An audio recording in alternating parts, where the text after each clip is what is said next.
Hello বন্ধুরা, তোমরা সবাই কেমন আছো? আশা করি ভালো আছো। আরেকটি নতুন ভিডিওতে আপনাদের সকলকে স্বাগত। তো বন্ধুরা, আমার চ্যানেলে প্রথম এসে থাকলে চ্যানেলটিকে অবশ্যই সাবস্ক্রাইব করে দিও এবং পাশের যে বেল আইকনটি আছে তার নোটিফিকেশন অল করে রেখো, যাতে নতুন নতুন ভিডিও সবার প্রথমে দেখতে পারো। তো বন্ধুরা, সকল কৃষক ভাইদের মনে এখন একটাই প্রশ্ন: কৃষক বন্ধুর টাকা কবে দেবে এবং এত দেরি কেন হচ্ছে? তো বন্ধুরা, ভিডিওটি স্কিপ না করে পুরোটাই দেখো, তাহলে বুঝতে পারবে টাকা কবে দেবে। তো বন্ধুরা, কালকে মাননীয় মুখ্যমন্ত্রী নবান্ন থেকে কৃষক বন্ধুর টাকা সম্বন্ধে কি বললেন তা বিস্তারিতভাবে শুনে নিন।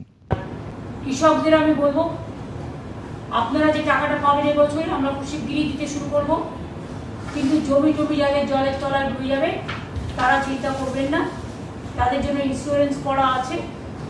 সরকার আপনাদের ইন্স্যুরেন্সের টাকাটা টোটালটাই সরকার দেয় এবং প্রতি বছরই এর জন্য আমাদের হাজার হাজার কোটি টাকা খরচা হয়। সেটা আমাদের দায়বদ্ধতা আছে সামাজিক, সেটা আমরা করব। শস্য ভাণ্ডার এবং কৃষক ভাণ্ডার যদি না বাঁচে তাহলে মানুষ না খেতে পেয়ে মারা যাবে। কারণ বাংলা হচ্ছে ধনধান্যে পুষ্পে ভরা আমাদের এই বসুন্ধরা, শস্য সাফলা বাংলা। একদিকে যেমন বর্ষায় জল জমে ক্ষতি হয়, অন্যদিকে এই জন্য কিন্তু কৃষকরা লাভও পায়। তার কারণ হচ্ছে এই জন্য ধান্য উৎপাদনে আমরা এবছর প্রথম হয়েছি ইন্ডিয়াতে। এই কৃতিত্ব কৃষকদের, এই গৌরব কৃষকদের। আপনারা ভালো থাকুন, আপনাদের পাশে সবসময় সরকার আছে।